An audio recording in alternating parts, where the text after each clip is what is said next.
Holy cow! We're live. Hey, YouTube. Microsoft crushing it. I'm so glad to own an Xbox. All right. So let's just dive in. Let's just dive in. Yeah, I don't care. We don't need. I've got it. I know where I want to take us. I will take us. Just hold my hand. Let me guide us. Oh gosh, I don't know if I'm ready for that. We will end up where we should be. Out of my comfort zone. Let's do it. Let me take a sip of water. Let me make sure my audio. Hey, by the way, if anybody listens to the MP3 of last night's episode, it kind of got janky for a minute. You shouldn't. I don't think you should notice it. You'll my Audacity screwed up. You'll hear a total of 4 little pops, little transitions. It's fine. Yeah, it should be all good for the most part. But sorry about that. My Audacity screwed up for some reason. So it's okay. Happens to the best of us. I am ready to go if you are. Dude, I am. Let's sync up the MP3 portion and go. Go live in 3, 2, 1. Hello, everybody. Welcome to day number 2 of E3 2016. We have now seen Microsoft's press conference. We just got finished watching that probably 25 minutes ago or so. Max, it was very, very good. Ooh, that's how you start. That's how you do an E3 press conference. That's how you open a day up. It was very good. I don't know what I was expecting from them. I know they've got a bunch of things in the works, and there's a bunch of games from them coming out that I'm excited for. But for some reason, I didn't expect them to do that well. And I said on Twitter from our show's account at MGS Podcast, you can follow us there, that I thought that was the best showing from them in over 5 years. That was the best they've done in a very, very long time. They know. If you look at it was 2 years ago when the Xbox One was announced, right? No, 3 at this point. It was 3? Okay. Yeah. That E3 press conference where it was all about TV and media with Don Matrick. Yeah. If you take that E3 and you look at this one, it is a complete 360 for the company. And with Phil Spencer in charge over there at Xbox, this is 100% gamer focused. That's what's great at this point. Is it was like that last year. It was oh my gosh, they just cranked it up to 11. This was Microsoft showing some force. And we didn't even see everything either, which was the interesting thing. Like Crackdown didn't show up, which was interesting. You're right. That didn't even hit me. Yeah, that was one thing I heard. Andy McNamara said that he had heard rumors that wasn't going to show up at the show, and then he turned out to be right. So that was definitely interesting. Sorry, everybody, if I'm sounding kind of funny right now. Hold on. All right, should be good now. I didn't have it set up on my mic. I didn't have it set up on my snowball mic at the moment. Yeah, so a bunch of stuff that we know that's coming didn't even show up, and some things that we expected didn't really get as much time as we thought they would. Like, I thought we'd get more of Cuphead, and it just kind of showed up in a montage once again, which is fine. I'm actually glad Cuphead was only a montage because they've put that on stage demo time 2 years in a row. I think when it's ready. I think they've shown us it in a montage. I think 2 straight years now, haven't they? They gave it a straight up demo last year. Did they? I can't remember. They gave it stage time. Before we go any further, this is Millennial Gaming Speak. If I didn't say that you should tell everyone what they're watching. Welcome to the podcast. I am Logan Moore, your wonderful host on this E3 adventure. With me is Max Roberts. Hello. He's a good old person over there. We're going to go kind of all over the place. And the one thing that I want to start with is... All over the place? I thought we were just going to start with the end. I'm telling you, Max, just hold my hand. I make these lists for a reason. I know, but we'll be good. Trust me. The one thing I want to start with is the most important thing, I think, from the entire show. We saw a bunch of cool games, a bunch of cool upcoming things. It's the biggest bomb. It's the Well, I did not expect to see this. The thing we've heard the most rumors about, but what weren't sure if we were going to actually see, was the Scorpio, which we did kind of see. If you aren't familiar, the Scorpio is the code name of what's pretty much the new model of the Xbox One going forward. Xbox 1.5. 1.5, yeah. It's basically the new upgrade in the console. My Audacity does keep dipping, so I'm going to just have to keep adjusting that. Yeah, it's basically the new model of the upgraded Xbox One, and it's going to be compatible with 4K gaming, which we still haven't seen yet, except for PC. So it's going to be PC Master Race. as of right now, at this moment, 2:30 p.m. It is the first console that we know of that is going to support 4K gaming. Now, this is interesting for a ton of reasons, and I wanted to talk about this first because I really do think this is the most important thing going forward with the industry and with what Microsoft's planning on doing. So I think first and foremost, the way they talked about this was awesome. This is exactly, if Sony comes out tonight and they talk about the 4.5, which there's been rumors that they will or won't, and well, I mean, they said they will not. They said they will not, which I think is stupid at this point. Because Andrew House confirmed its existence and said it will not be at E3. Yeah, so that was one thing we haven't covered on the news since we haven't had a numbered episode in a while. They did talk about it the other day. They did say that it is a thing, so it is confirmed now as existing. Now we don't know like specs about it like we do with the Scorpio now, with its 60 bajillion teraflops of hertz and whatever else. I'm sure you can go look up the specs that they talked about on the show. I don't remember 6 teraflops, 8 CPU cores. Yeah, so which is absurd. Powerful. Yeah, that's very powerful for a set top for a console specifically. Yes. Yeah. So I think the way that they handled this and the way that they talked about it was flawless. And it's the way that if they're going to get people on board who already own the systems and are going to try to convince them to then upgrade, they need to do it. Sony needs to do it like Microsoft did it, because it was great. I tweeted about it on our account. All it took was a couple developers telling me why they would think this matters, why this is important, why them as developers need this, and why they want this as developers, and why they think it's good for consumers. I know one person in their kind of montage there said, this is the console for you. This is the console where we have listened to you, we know what you want, and now here's the console that we think you, the gamer, is going to want going forward. It sounds like it has so much accessibility. It's going to be insanely powerful. I think this is the game changer of E3 so far. And because it hooked people like myself. I can definitely see myself buying a Scorpio next year now. You know, this is just as what I just said in press conference presentation. This is a complete turnaround from the Xbox One reveal. This system, which I love, that I just bought, is getting a complete revamp in the direction of gamers. And, you know, not just from the boxes, games, and what they're putting out in the messaging, but it's a new version, not the S, but this new upgraded version is completely oriented toward the gaming community. And that's powerful, and it answers this call. And I mean, I don't think you can talk about the Scorpio without what they opened the show with, which is the Xbox, the Slim, and the cross-play with Windows 10. Yeah, this is Microsoft taking their plans to have Windows 10 on every platform, the computer, the phone, and the Xbox, and merging that on a deeper level as far as gamers are concerned. And with Scorpio, I mean, consoles are already PCs just ready to plug and play.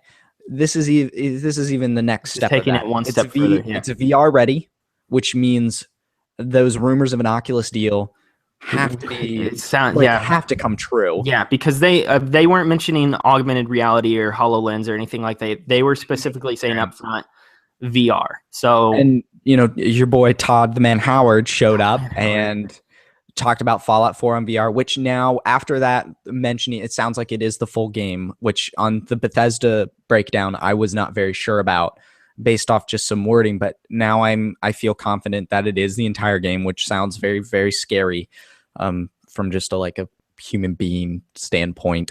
But this thing's powerful, and they handled it like Sony handled the PlayStation 4 reveal. The PlayStation 4 reveal, if you remember, was Sony saying, hey, we know we screwed up with the PS3 cell architecture, and we made it complicated for the devs. And we went to them and we asked them, what do you want to see? And the infamous 8 gigabytes of RAM, a discussion in the meeting that, like, if it doesn't have it, the PS4 is dead. This is that for Microsoft. This is them making a big and bold transition. Now, I don't know. I mean, when I hear that, that's a lot of hype talk, and it's a lot of hype train, and we obviously haven't seen this thing. We don't know if it's going to deliver on any of this. But my biggest I'm interested to see concern, what the differences are between the regular Xbox One, the Slim, and then now the Scorpio. Because so while we didn't see anything outside of developing about it and heard some specs about what it's going to be, we don't know what the difference is going to be. We don't know what the 4K gaming is going to specifically look like or anything like that. But I think the best thing and the thing that I respect from Microsoft and the thing I like the most about this reveal is that they were just upfront about it. I mean, this thing, so it's kind of, holy cow. yeah. I didn't expect it at all. Yeah, exactly. Like, we've heard rumors about it. They've now come out and they were willing to be upfront with us. They said, yeah, we're developing this. Yeah, this is a thing we're doing. You probably won't hear about it again until this time next year, which is completely fine. But at least they told us. Like, I love Sony, and I really am interested to hear what Sony has to say, but I don't like that I feel like they're being dodgy about it, because we've heard about the 4.5 for like 3 months now. And while Andrew House did come out the other day and say something about the thing's existence, and we do know that it is a thing now, I wish they would be as blunt with talking about it tonight as Microsoft was, because that makes me feel comfortable. I don't like it when I feel like you're trying to almost like pull the wool over our eyes as consumers. And not that Sony's trying to do that, but everything in the world has pretty much confirmed that 4.5, 4K Neo, whatever you want to do, is a thing. Andrew House has confirmed it now. The thing, just talk about it for a couple minutes tonight. I mean, get it out there. I doubt it. These things, I mean, they can throw some things in there, but I doubt it.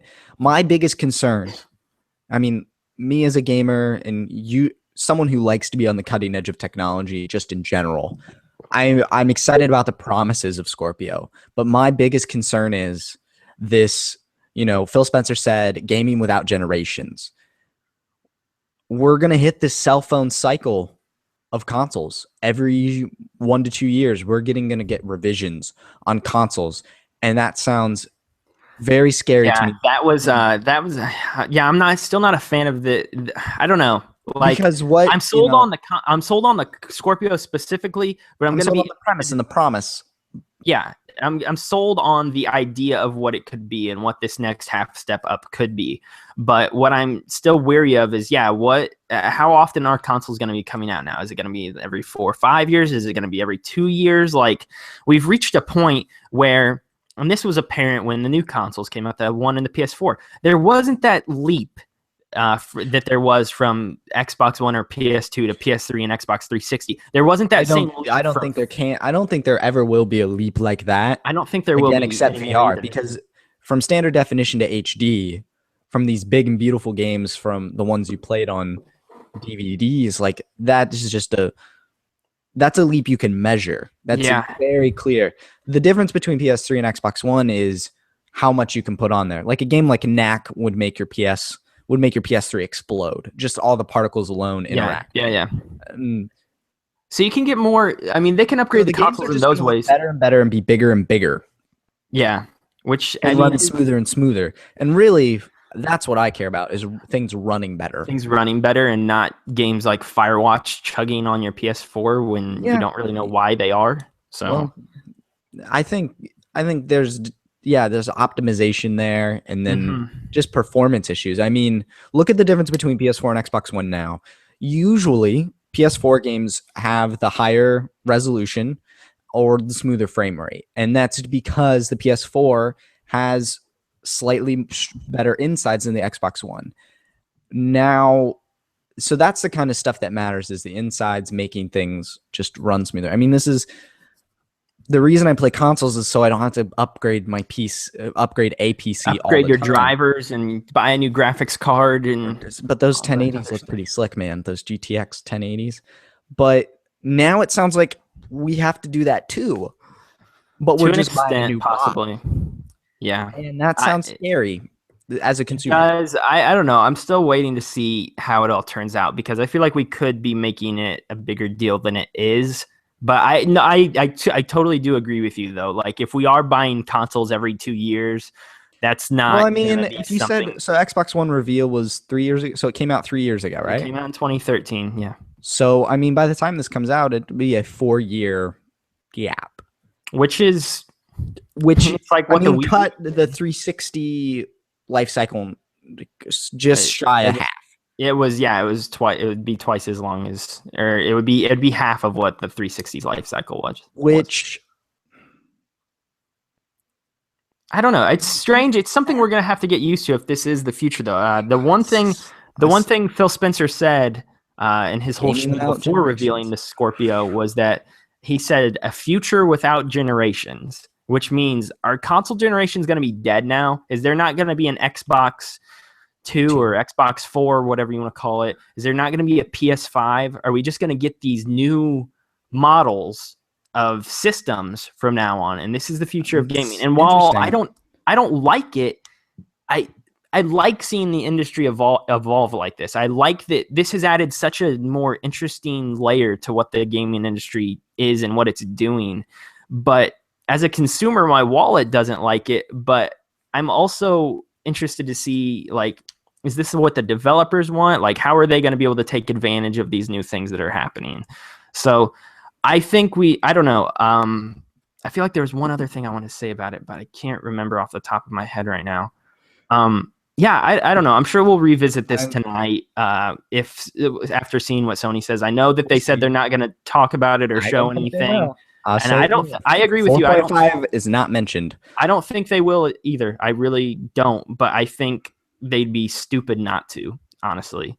I feel like they have to say something now. This is what I want to say. So I think Patrick Klepek on Twitter pointed this out. By Microsoft doing this today, this is basically them conceding that they screwed up with the Xbox One launch and that they lost to Sony. Then the first wave of what this is, they lost. The Scorpio and whatever the 4.5 is, though, that's the reset. And while the PS4 is still technically like a very quick reset. It's a quick reset, yes, but it's also a reset for both companies in a way. And while the PS4 will still work in the future, it's not going to be obsolete or anything like that. Same with the Xbox One and the Xbox One Slim. They won't be obsolete, but these new half step up consoles it's resetting the game board. And it's kind of I keep saying that because it is kind of scary. $500 boxes. I know, and I know we like to be on the cutting edge, but that might just have to be something we let go of at some point. And that's the tricky spot we're in as consumers right now. PCs are the ones that last longer because sure, new parts are announced, but usually if you build top of the line, it lasts you a very long time. Depends. Yeah. I have friends with nice PCs and I feel like they upgrade more than I would think they do. So it just really depends. Yeah, I don't know. It's interesting. This is technically, this is definitely a weird, interesting thing for the industry as a whole that is happening right now, and I'm looking forward to seeing what happens in the future with all of it. Well, they closed the show with the Scorpio, but they opened the show with the Slim, with the Xbox One Slim. It's white. Has tons of vent holes in it. Looks nice, yeah. 40% smaller. Looks like it's got a bunch more ventilation holes. The big, no more power brick. They've got the power supply inside the system now, so it's 40% smaller, and they put the power brick inside, which is a huge deal because Return of the Red Ring of Death. No, I don't think so. I don't know. I mean, that's why the power brick's outside the Xbox One is because they did not want a Red Ring. 2.0. I don't think that. I think that's almost 10 years in the past. It's a slick looking console, and it looks nice. Now, I don't know if you just want to blurt these out now or as we hit them, but one of my prediction was the Slim would be announced. It had an imminent release. This is coming out in August. But I said the price would stay at $350 and the OG Xbox One would be $300. The Xbox Slim starts at $300. $300. But the fine print for the 500 gigabyte model. Yes. So if you want the 2 terabyte, it is a $400, which isn't bad by any means. No, it's not. 2 terabytes should be the standard, especially with games being 50 gigabytes at this point. Yeah. So, I got the pricing wrong, I guess, but I think I have written down here Xbox Slim revealed releases this year. That's all I wrote down. So I get that's you're right. Point for me. Slim is announced. It's coming out soon.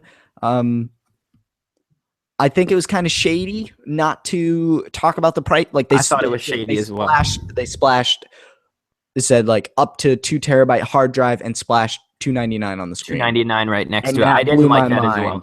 And then later you find out during the conference not from them directly, from a press release, that it's a $400 box for 2 terabytes. My buddy is still looking to buy an Xbox. He's been holding out for a while now, and I'd hold out till the Scorpio. Yeah, that's what I told him. When he saw the start of the conference, though, he's like, "This is it. This is what I've been waiting for. Cheap console, 2 terabytes, Now, nice controller."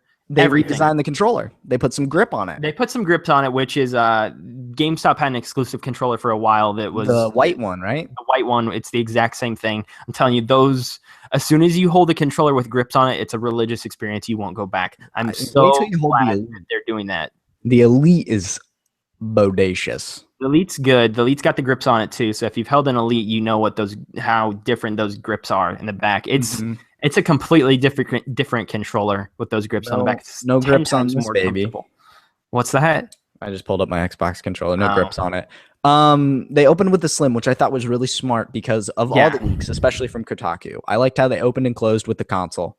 Which was really weird, though. What a strange conference to open and close with the console. 2 different consoles, too. That's, I mean, we're in a weird time. It's a very strange time for games. They pushed, like I mentioned earlier, cross-buy and cross-play, which they're taking their plan, like I said, for the Windows 10 and all that stuff, and they're pushing it further for gamers. It's like the PS4 and the Vita cross-buy cross-play on a 10 times bigger scale. Yep. And this is, when I buy Halo 6, people on PC can play that, and that's really cool. When you buy, I assume from here on out, every Xbox One exclusive, I assume it'll be on PC as well. Yep, which is a big thing. I mean, that's a big deal. That's what my friend told me, is he's looking to buy an Xbox, and then he saw that literally 95% of the games shown today. Yeah, Xbox exclusives aren't really a thing anymore. Console exclusive, maybe. They'd be called a Microsoft exclusive, really. Yeah. That's cool, and that's really exciting. That makes me happy for a lot of people. They did that. They tampered with it a little bit. Not tampered. They experimented with it a little bit with Quantum Break. If you pre-ordered Quantum Break, you got the Windows 10 version. I've heard it doesn't run very well on PC, though. But I'm sure from here on, I would think if they're pushing it this hard, these games need to run on Windows 10, because if they don't run well on either one, then you're in a bad boat with your cross-buy cross-play. Yeah, for sure. It's now is really the only one that doesn't fully support cross-buy cross-play, and that's kind of unfortunate. And I hope that's like the surprise thing I hope we hear is GBA Virtual Console on 3DS, because that's where it makes most sense, not the Wii U. But enough Nintendo. Fingers crossed. How about you tell me? Yeah, so okay, let's do this right now. Man about Gears. Tell me about Gears. Yeah, I'll talk about Gears in 1 second. Let's do this though. Let's do all of our predictions. Oh, you want to do them all? All of our predictions. All right. Let me hold your hand and I'll lead you. Okay. Let's so if you listen to our last show, if you listen to our E3 prediction show, we had an entire segment where we talked about our predictions for all of the shows, Microsoft and Sony specifically, when we went into detail. Max, how many did you get right? Because I got the one with the Xbox Slim right. I didn't get ReCore right. I had ReCore releases early next year. That's not happening. So cross that one off. Do you want to count my Xbox Slim one or no? You can give a half a point for that, I think. All right. I got 1.5 then. Okay, so you got that. I've got Halo Wars 2 gameplay releases in 2016. Did we see actual gameplay, or was it just that trailer? They showed it. They didn't show like a demo. I mean, they showed gameplay in this little beta teaser trailer at the end. Yeah. There is a beta going live for that. It does not release this year, though. So that's no go on that one. Cuphead release date for August. Didn't get that, so no for me. Sea of Thieves gameplay releases next fall. They gave the window of 2017. Yeah. Gameplay, even though it wasn't. Oh, it was really loud obnoxious. gameplay. Yeah, obnoxious is a good word for your it. TV, it's way better. Seems like we tied. I mean, I'd give myself a half a point. Sea of Thieves thing, wouldn't you? I don't mind. It doesn't matter. Like I said, the Xbox One prediction. I said Halo 6 would be teased and Reach Remaster announced for Master Chief Collection. Nil on both of those, which I was kind of surprised. The only Halo thing was Halo Wars 2. But that's fine. Give it some room. Let it breathe. Yeah, let the series breathe. They're on the last one of this new trilogy, so give them a little time. See if these gameplay shown with release window, correct? Along with that, I said release date for ReCore, which we got as September 19th. I want to double check that. I wrote it down in the list. Recore September 18th. I'm sorry, one day off. Then I followed that up with Cuphead out now. Completely wrong on that. We only saw Cuphead in a montage. And then I said Resident Evil 7, which I really thought was going to be here because of the Capcom deal that Xbox and Xbox and Capcom seem to have, but no Resident Evil talk whatsoever. So I guess 1.5, 1 point, really. Those were the predictions. I'd say it sounds like we have tied for the most part with our predictions. I'm disappointed in myself. But anyway, Gears of War 4. You still got a chance to win tonight. Okay, so let's talk about Gears. Yeah, let's talk about Gears. So after the announce of the Slim, they got right into Gears, showed that off. Looked awesome. Looked fantastic. Saw a new blade type weapon where you're shooting saw blades at everybody. Looks really freaking good. We got a tease for Marcus. Marcus Phoenix is still alive. He is still in the game. Who's Marcus Phoenix? That made me so happy. Max is very ignorant. I've never played a Gears game. I do own them all because I bought my Xbox One and it came with all of them through Back Compat, and then I have the remaster of one. They're fun games. I mean, they're solid games. Co-op was very much a push, not just for this game, but for the entire conference. Co-op, yeah, it was for the entire conference. Co-op, and not just co-op, but cross-play co-op. So that's another cool thing. Is that it was a pretty game. It looked to me like a typical third-person shooter with very cool guns. And I don't mean that in a negative sense. It looked like a solid, tight third-person shooter. I get what you're saying. After a while, all third-person shooters sort of start to bleed together. Yeah, and correct me if I'm wrong, but Gears 1 is one of the third-person cover-based shooters that really pushed. That was like the third-person shooter. Like that kind of changed the genre for the most part. I thought it looked good, but I wasn't sure if this was representative of the franchise. And according to you, it is. So yeah, I think so. It looks a lot like it was. I'm interested. I don't think I'd get it unless I binged all 4 games, which I don't know if I have time to binge. This is a new launching point, though. Like, I think you'd be totally fine. Who's Marcus Phoenix? I thought that reveal had no effect on me. I mean, that's not a big deal. I don't know. We'll see. I mean, it's cool to us, but like, again, you could go, this is like the Force Awakens, I would say, of Gears games, where you can go see the Force Awakens and enjoy it and have a grand old time and understand what's going on perfectly. But I mean, you may be like, I'm not real familiar with Luke, but that was kind of cool at the end when he's on that island all bearded and stuff. I mean, I'd say it's probably a similar thing like that. So you could definitely play it. I'm going to get it. If you got it and we played co-op, you'd have a blast playing it. I guarantee it. He's promising me a blast. You would have a lot of fun. Those games are great, especially in co-op. I really love the co-op campaigns. So co-op's always been a thing for them? Co-op's always been a thing. I'm trying. My buddy who I've mentioned a couple times this episode, who's thinking about getting an Xbox, I'm trying to tell him to get an Xbox so we can play Gears again, because that used to be our thing back in high school. We would play hours of Gears all together. So, but he needs to get an Xbox, or I guess we can do it over PC now because he's got a PC. You can. Windows 10. So yeah, I thought Gears looked good. I was interested to hear what you thought, and you thought it looked good too. Let's see. Let's start running down the line here. Killer Instinct. We got Rom from Gears of War. The first Gears of War coming in season 3. Cool. So I mean, it's cool that they're still really supporting this fighting game. Cool. Yeah, I mean, it's got a hardcore fan base. Like they said, it's the biggest fighting game on Xbox One. Let's jump down a little bit. Hard when Street Fighter V is not on Xbox. Yeah. Jumping down a little bit. Sticking with the fighting thing for a second. We saw a trailer for Tekken 7. We saw a cool dude in a robe with some sunglasses. That was, I mean, I don't know jack about Tekken, and I'm not really a fighting guy. It was another thing. They didn't say it was exclusive though, so no counter to Street Fighter V's exclusivity on PS4. Which I mean, yeah, I mean, Killer Instinct that big of a deal. Fighting games are a genre you and I both really don't have a big connection with. Nope. But it's still cool to see that genre pushed and that community represented. I mean, Injustice 2 was announced a few days ago. So, I mean, that is a community that is still thriving very, very much. And it's, to me, it's cool to see it represented. It's just a niche we're not really into, which is fine. So we saw that. Let's start skimming around here. Forza Horizon 3 looked awesome. We expected this to show up. It's in Australia now. Looks cool. It's God, racing games are so stupid pretty. It's dumb. They really are. I'm they are the uncanny valley of games because they just put all the power of the system into making those cars shiny and pretty. And it's so cool. The demo I've played of Forza Horizon 2 at a Target kiosk gave me a lot of vibes of Need for Speed. And I'm very picky with my racing games. They've got to be more arcadey than realistic. Like when I bought a Project Cars on a price error, it was way too technical for me. And, I couldn't do that. What, So was it open world and was there dragons in it and you had to put it down? No, it had more like a nuclear wasteland survival pickup thing. So I was just like, I can't do this. What is this garbage?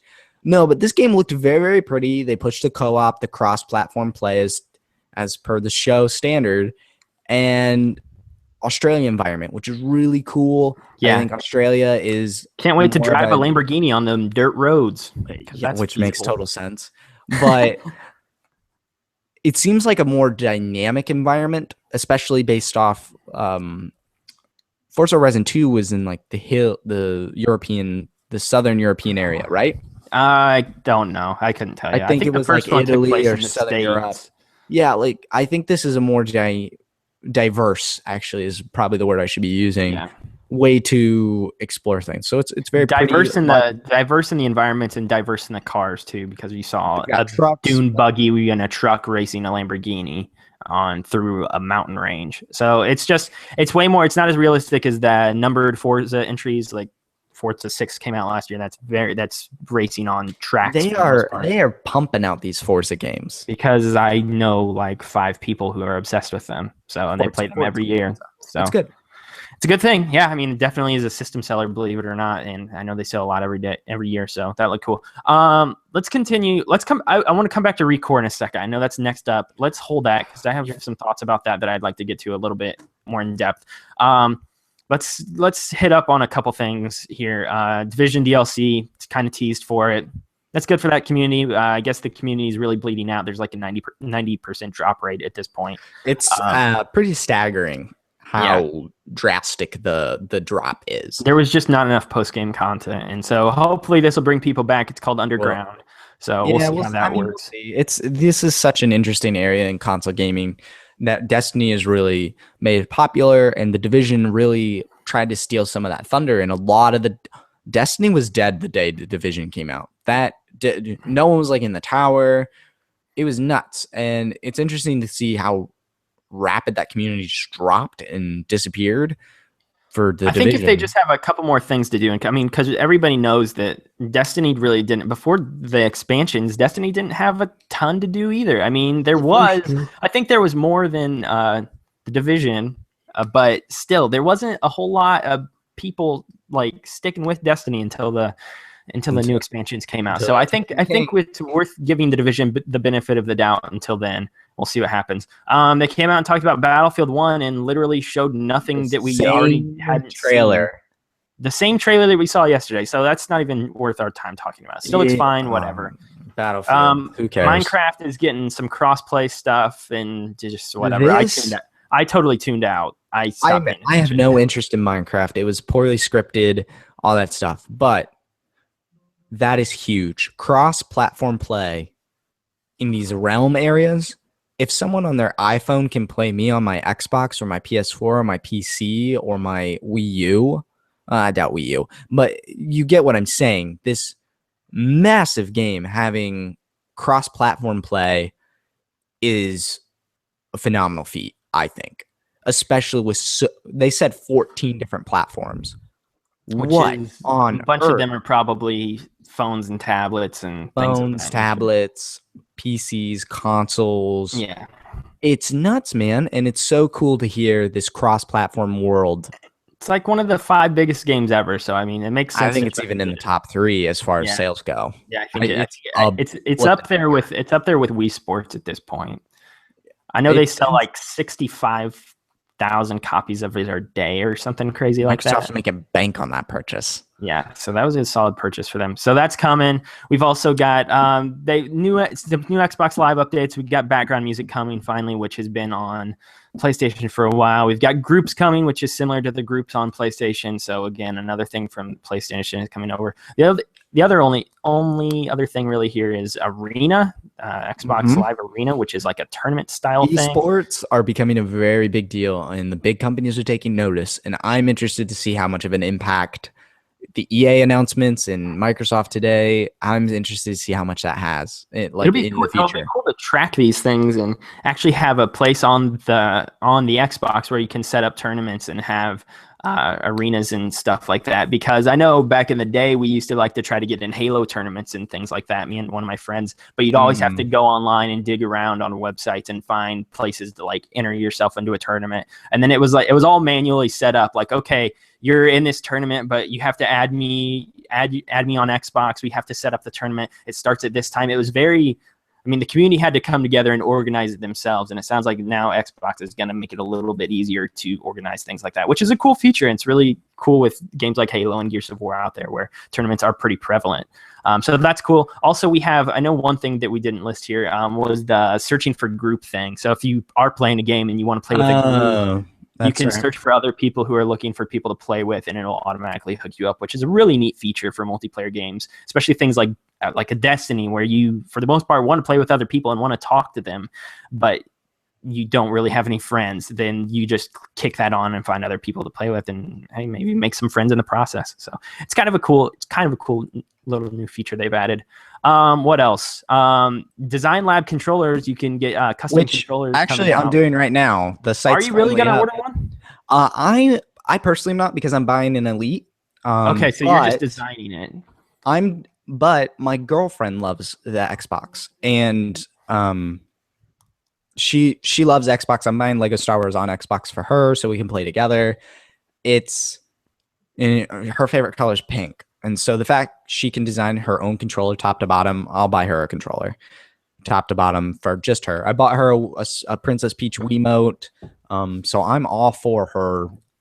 This is really cool. This is for the people that may not want an Elite, but they want a little more flair. They want that personal touch to a controller. And I think that is a really smart idea that Microsoft can just cash in on. That's all they got to do. They just have to put it out there. Yeah, they continue being smart with their controllers, and we also saw the options here are very rich. It's all just color stuff. I need to check it out in a little bit. I'm not making things really super special. It's 100% solely color based here, but the options are astounding. They start at $80. Which a regular Xbox One controller is $50. So there's $30 bump in price for the custom ability. And if you want to add an engraving, that is an additional $10. And they start shipping this fall. But you can pre-order your own controller right now. Yeah. It looks cool. I need to check it out. After we finish this and start watching Ubisoft, I'll send you the link around with it. Yeah, I'll send you. I saw the link tweeted out by Xbox earlier, so I'm gonna try to mess around with it. So it looks cool. $80 I don't think is too bad. 90 for engraving. I don't know. It's fine. If you want a custom controller, it's something to do. I think Sony should be putting out custom controllers as well if they can. Let's talk about Final Fantasy 15. They had a demo. It was about a 3 or 4 minute demo. It looked like trash. It looked really bad. And I don't think the game looks bad necessarily, but that demo was awful. The guy playing the game was either really bad or something was happening. I'm worried about the performance of that game, because that is a very big moment as far as a boss battle. Like, that's a very big enemy, and I think it's either not running very well on Xbox or that game is just running very poorly. It wasn't even the performance of the game itself. It was the performance of the guy playing it. Like, he was playing awful. It seemed very rough, and both. It wasn't a very good demo. It wasn't a good. The most important thing, I think, was we didn't see anything Final Fantasy on Xbox stage. So I think that means there's no Final Fantasy 15 demo tonight at Sony. Possibly, yeah. Unless they show we don't see Final Fantasy 7. Yeah, I was gonna say that's the only thing I can think of is the. I think we do see Kingdom Hearts 3 though. Please no, please no. Please, yes. Tired of seeing. I think more than ever, Sony needs to come out with games that are upcoming. rather than games that are 4 years out or whatever Kingdom Hearts is. So I don't know. I mean, I obviously wouldn't hate it, but I don't really think cool. I don't think there's any point to showing it at the same time. I'm worried about that game. Which one? 15? 15, yes. I still think everything else I've seen about it outweighs how bad this demo was, but the guy playing it was really bad at it, which is weird because he's making the game. So I don't know. And I noticed that it also said special E3 demo, so I'm wondering if that part's even in the game. It could have been something that they just... I mean, Metal Gear Solid did that. They had like a special demo. It's just a way they seriously, I imagine, just cut a chunk of the game out, which may have been that to make it run, which may have been attributed to like why it didn't look too great, is because they took such a narrow part of what's such a huge game, and maybe they didn't have time to optimize it, and it just looked poor because of that. But either way, it wasn't a great showing from them, and still kind of excited for the game. I don't know if I'll pick it up, but it has my interest. Let's see what else we got. So I'm kind of just trying to touch on the things that I know we aren't going to talk about too much. Gwent is coming to Xbox One and PC. We heard about this. And PS4 it is? Okay. Yeah, CD Projekt Red confirmed it on their Twitter account. It's coming to both consoles and PC. Hot dog. It looks cool. Gwent. Gwent. I mean, there's nothing else to say besides it's Gwent. So it looks... There's one thing to say. Oh, there is single player. That's the one thing. There's a single player campaign, which is not surprising. Which is weird. That's how most card games do like that. Hearthstone's got single player campaigns. They've got when CD Projekt Red says campaign, I imagine a story. Hearthstone is you're just playing against computer enemies, working your way through getting card packs. They say single player campaign. Yeah. I imagine a narrative. I imagine some story developing. Yeah, possibly. I don't know. I don't see it personally. Or maybe you could become the Gwent champion of Novigrad or something. I don't know. We'll see what that turns out. Bottom line, Gwent rules. It's like one of my favorite card games, so I'm super excited about that. There's a beta coming out later this year. So take my hand back to Recore. Because you want to? Yeah. Okay, we'll go back to Recore. Let's talk about Recore. So finally saw a gameplay demo. But saw and quotes. Okay, let me rant about this for a second. Whoever was directing this freaking conference needs to be fired. Why did they? It happens every year, dude. I hate it so freaking much. I'm trying to see what is happening in this Recore trailer, and they kept panning to the stinking audience. I don't care. Show me the game. I've wanted to see this game after the initial teaser last year for a whole year now. Just show me the game, please. And so I'll have to go back and rewatch the trailer because I didn't see it super well. But what we did see looked awesome. And I think a lot of peers put it best. It looks like an old like N64 type game. It reminded me a lot of like old Rare games and Jet Force Gemini specifically. It looked really old school for some reason to me, while obviously looking beautiful with modern graphics and things like that. So what do you think? I'm really excited for Recore.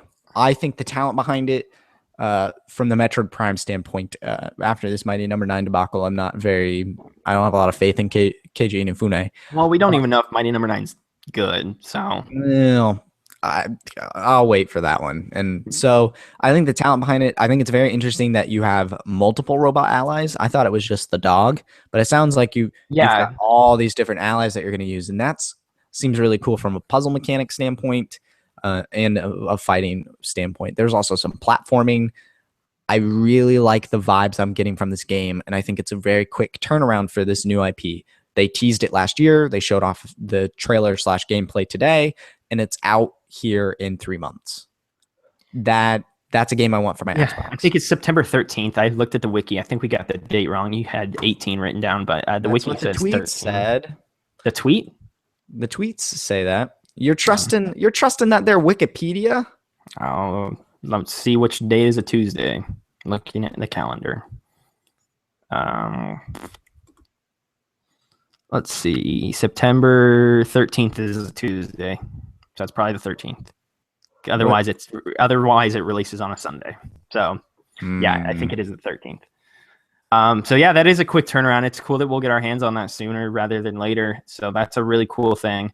I'm excited for it. I think there's another demo on YouTube's E3 Live thing. I know that Jeff Which Keighley I think is happening now. yeah, I think it is happening right now as we record this. I'll probably go back and watch that later because I'm really interested with this game. We saw the trailer was good, but I still didn't think we saw a ton. So I'd like to see the moment to moment gameplay rather than just the highlights and things like that. So I'm definitely interested though. The trailer won me over, and again, I like that it feels old school to me for some reason. And I like that, so I'm definitely interested to check it out. Man, my Audacity keeps dropping. I keep having to bump it back up. So sorry if my voice is all over the place, MP3 folks specifically. Silly. We'll figure it out later. I think I just need to lock it in somehow. I think one of my settings changed when I recorded with that other mic last week for some reason. Let's talk about the Idea to Xbox kind of montage we saw. First off, we saw a new teaser for Inside, which is the game from the creators of in 2 Limbo. weeks? Yeah, it's out in 3 weeks, I guess. June 29th. 29th. Yeah, which is really cool, actually. 2 weeks away. That's really exciting. Limbo's like one of the best arcade games ever. It's one of the better indie games ever. 2 weeks from Wednesday.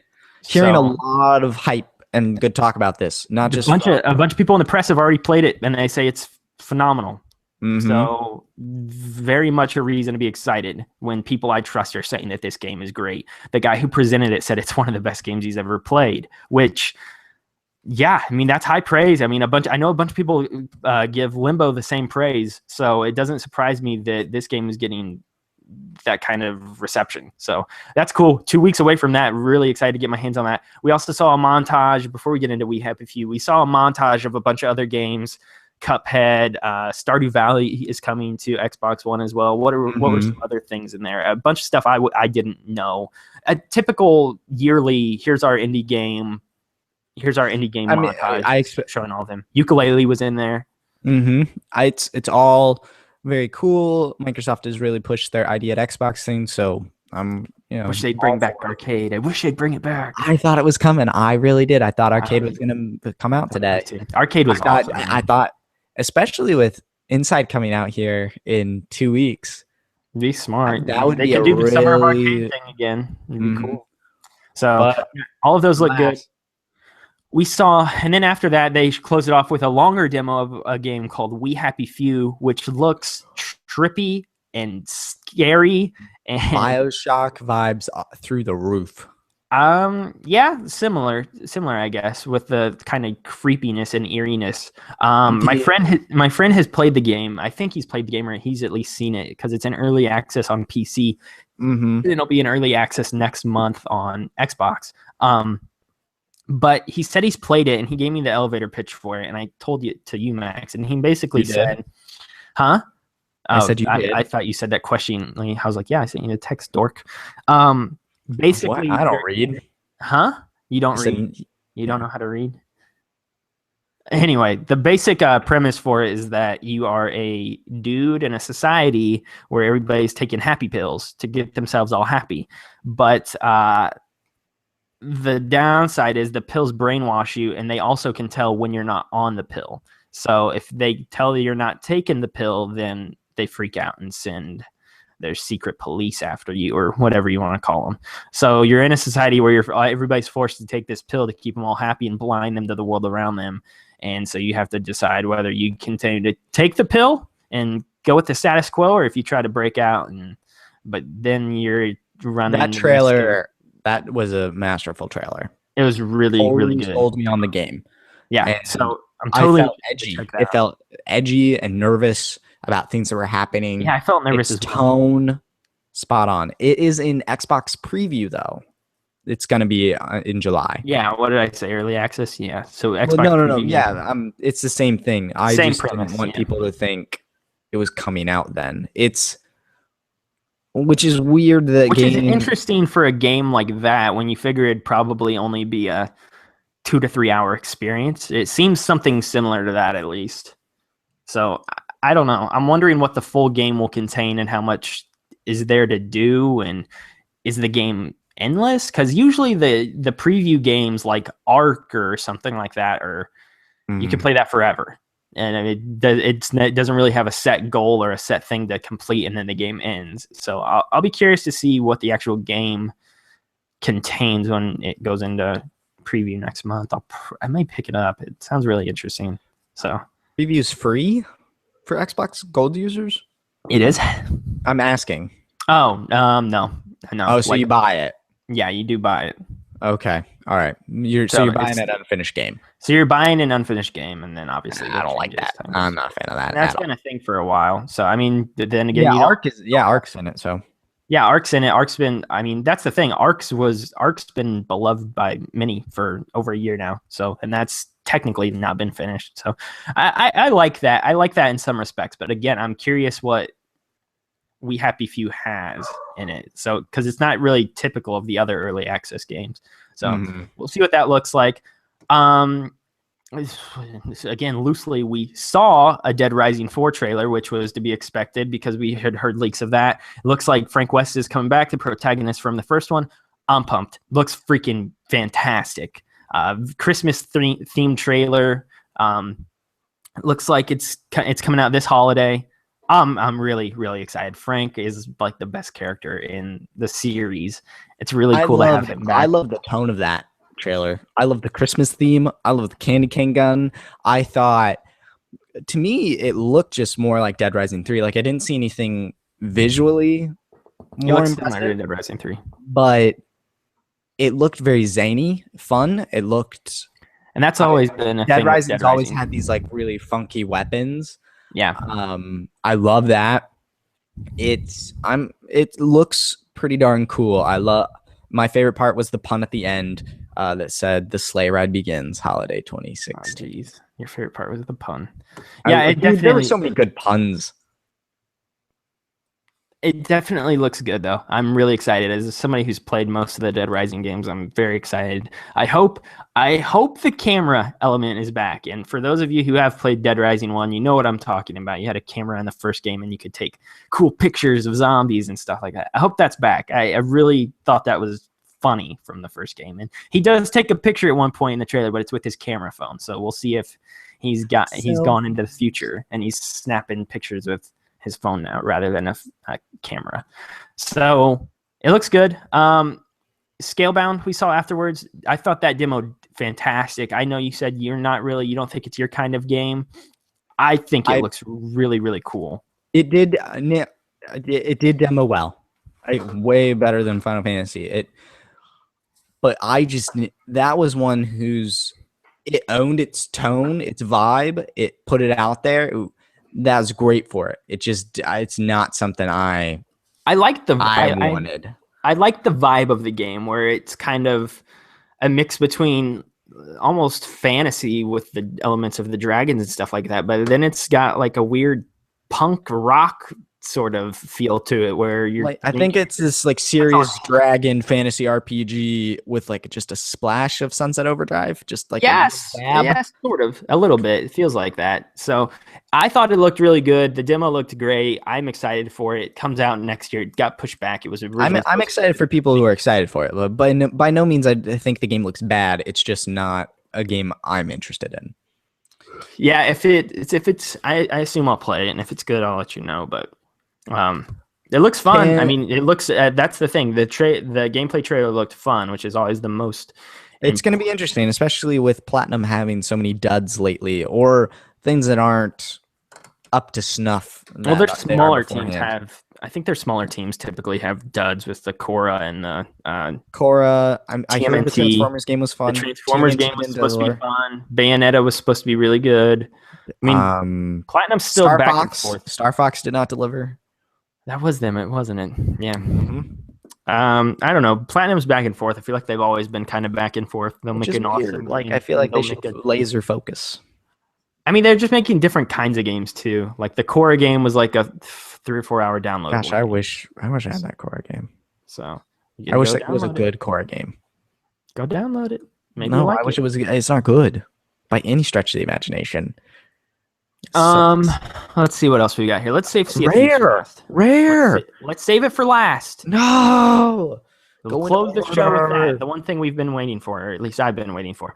We saw two other things then. We saw the trailer for State of Decay 2, more zombies to go with Dead Rising. Zombies State of Decay 1. I put a couple hours into first State of Decay. It's a fun game. I liked it. More zombie open world survival. More of that. Yeah, not much to say there. It looks like more of the same, maybe a couple new elements. Halo Wars 2. I'm not an RTS guy. I played the original Halo Wars. I'm going to try it. Fine. How am I going to try RTSs? Never played one. But how am I going to play it and how am I going to find out? Open beta available now. That's true. That was their available now drop. It was the open beta lasts for a week. Xbox One. Actually, I don't know if it's on PC, the demo or the beta, I should say. Yeah. So you can go down that, load that now. It's open through the rest of the week. It's not a multiplayer game, is it? I'm playing against the computer, right? Yeah, it's got multiplayer in it. Yeah. But it's not multiplayer specifically, though. The beta will be single. The beta, I would assume you'd be playing against the computer. But maybe I hope so, because I don't want to play against people that are better than me, because I have no idea what I'm doing. It'll teach you. Hold my hand, Sony, or Microsoft, or Halo, or I'm so confused. I'll give it a shot. I don't like RTSs, but the first one controlled really well, I thought, and they did it right. It was proper. It was good. I thought they did a great job with console RTS on the console, but they're not for me. So that looked fine. That's out February 21st of next year. Okay. Early 2017 game. Add into that. Thank God we can finally talk about Rare now. You've cleared the list. Let's close with Rare. So we saw Sea of Thieves. We saw a new trailer. We saw a new gameplay demo, which was very annoying because they had loud Let's Play type people commenting over it the entire time. Besides that, looked really, really cool. You know what it looked like? A Rare game. It did look. It did have a vibe of a Rare game. Didn't look like a Connect Sports. It looked like a game. It looked like Destiny at Sea, which was cool. It seems like a very team-oriented game, which sounds like it would suck by yourself. That's what I'm curious about. If you can, I dug the trailer though. I love the vibe of that and the song. I love the art style. Yeah, I like the trailer as well. The gameplay looks very cool. You can drink. Alcoholic. Yeah, and hallucinate, and you have pirate battles. But I'm not looking forward to a single player experience in that game. That doesn't look like it's fun by yourself. That's what I'm interested about. I mean, I think I'm trying to reserve judgment for now. I mean, either way, I assume if I get it, you'll play it with me. And I have a couple other friends who I know will play it with me. So I know I wouldn't be alone in getting it and playing it. I'll definitely have some friends there. But I do wonder how it plays alone. I am curious about that. And I'd like to hear them talk about that a little bit more. Overall, I'm excited. I mean, this fed to that flame I had for this game. I really wanted to see it. And I tweeted on our show account at MGS Podcast, like, I've been wanting a good pirate game my entire life. That is the one thing I wanted. Assassin's Creed 4 delivers. Assassin's Creed 4 definitely delivered on that in a lot of ways, but this looks like it could be that next step up that I've been wanting, and I hope it delivers on it. It looks. My worry for you is this is a multiplayer Destiny-like game, and you don't play those very long. I have no problems getting into them, though. That's the thing. Yeah. And like, if one just don't stick around. I've never been against them. Well, that's the thing, is I move on to the next thing eventually. But I mean, even something like Overwatch. Like, I've been playing Overwatch intermittently between sessions of like The Witcher or something recently. I have no problems playing a game like Sea of Thieves in between the other games I'm playing, but I think it's just Destiny and The Division specifically didn't hook me. This looks like something. This looks so much different that it could be something I get into. I think a lot of the things I don't like about Destiny and The Division is like the loot system. I'm not a loot guy. I don't really. Not a fan of Diablo. I'm not a fan of like, that's definitely my least favorite thing about Borderlands. See it happening in this game, though. I could see it, but I don't know. It's just it's gonna be dependent on a bunch of things. We saw the gameplay trailer we saw was felt like limited. We still didn't see a HUD, or we still didn't see it was much combat. We saw a ship battle between two opposing teams, and that was about it. But besides that, I don't know. It looks cool. I like the idea of playing with friends and things like that. And it looks. I'm wondering how big and expansive the world is. And so we'll see. it looks interesting for sure, and I am excited to get my hands on it next year. They didn't really announce a specific date or window, just next year. So that was Microsoft. It was really good. Like, that was, I've said it at the top of the show, that was their best showing I think they've had in over 5 years. They really came out swinging with the Xbox One Slim. They went down swinging with the Scorpio, and then everything in between looked like a game that I want. Like, there's really not many games that they showed that I wasn't interested in. Even something like Forza Horizon 3. I don't play racing games. That looked awesome to me. That almost got me hooked. So most of the things they showed today really were great games. Like, I don't have a complaint with hardly anything they did. I thought Minecraft was boring, but then again, they have to highlight Minecraft because that's their biggest moneymaker of all. So making bank. They didn't. I don't think there wasn't a chink in the armor today with their showing. I didn't think so. They crushed it. That was a very strong opening. It's going to leave, first impressions are everything. And that was the first impression for E3 this year. I'm very curious to see what Ubisoft does here in like 40 minutes. I'm very curious to see what Sony does tonight. That's the most interesting thing to me now. You and I both are going to the E3 experience at our respective movie theaters. I'll give you a warning real quick. If it streams stutters at the beginning, don't worry. They usually kink it out in a few minutes. But if not, I'll watch it on my phone. Yeah, that's what people did last year. It's, I'm very curious to see how it goes tonight. And then tomorrow is Nintendo. And I mean, my hype for that can't be stopped. So you wanna give people the schedule? So we got another show tonight that we'll be recording live. And then we got another show tomorrow that we'll be recording our regular numbered episode, next part of our top 10 list. If you're a weekly listener and you know about that, tomorrow we got our next top 10 list going, and we'll probably spend the first portion of the show with the news, running down our thoughts with Nintendo and Zelda and things like that. So Zelda. We got 2 more episodes coming up over the next 2 days, so it's gonna be good. I'm really super interested to see what Sony does tonight. The ball is definitely in their court now for the first time in a while. I think it was you brought up a good point that Microsoft came out swinging last year too. They weren't pulling punches. They had an awesome showing last year, and Sony just came out and topped it.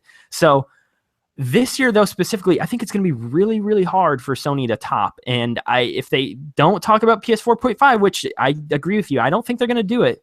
It's going to feel awkward because that thing's kind of hanging over the company as a whole right now. And by Microsoft just talking about Scorpio openly and saying, yeah, this is a thing. Yeah, we're developing this. You'll hear more about it next year. That was comforting to me as a consumer to at least know what is coming. And like it or not, 4.5 is hanging over Sony's head right now. And they've confirmed it. We know it's a thing. It's going to be, I just hope it doesn't feel awkward tonight when they have their showing, that there's this thing looming, but they're just not speaking about it. It's kind of like Nintendo's been with the NX. Like, that NX is just hanging over Nintendo's head. And until they talk about it, it's going to always keep feeling weird for the next couple months. So I would feel, I don't know. It'd be nice if Sony changed their tune within the past 5 days for some reason and decided they're going to talk about it at least for, I doubt it, even for a couple minutes. Like, just mention it. Just somebody come out and talk about it for 3 minutes, and you don't need a video. You don't need anything. Just somebody come out and talk about it for half a second. And that's it. That's all I'm asking for. I don't think it's going to happen, though. I agree with you. But I just hope that the conference doesn't come off as awkward and all of that. So it's going to be really interesting tonight. I'm very excited to see how they strike back because Microsoft they killed it. They really did. They crushed it. With that, thank you so much for listening to our breakdown of the Microsoft E3 conference this year. We will be back up tonight if you want to watch us live on YouTube. We'll be back up again tomorrow with our normal episodes. MP3 people, we should be getting the MP3s out as soon as we can. You'll be if you're a MP3 are going up actually right after this recording. Yeah. So we'll be going as fast as we can here, trying to get them all up for you. So if you're listening to this on MP3, then I guess it's up. So no reason to even mention it.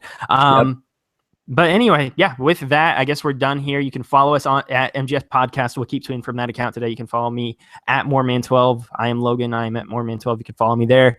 Max is on at Max the White. Email us at mgspodcast@gmail.com with any questions, comments, or concerns you may have, and let us know what you think about the E3 conferences so far. Let us know what you think about the Scorpio. I'm really interested to hear what people think about that, and if they were really sold after what Microsoft talked about today with it, because I know I'm singing a little bit of a different tune after seeing what they had to show, but I don't know if I'm not going kicking and screaming into this new future of what consoles are going to be. So not as much as I was about a month ago, but we'll see.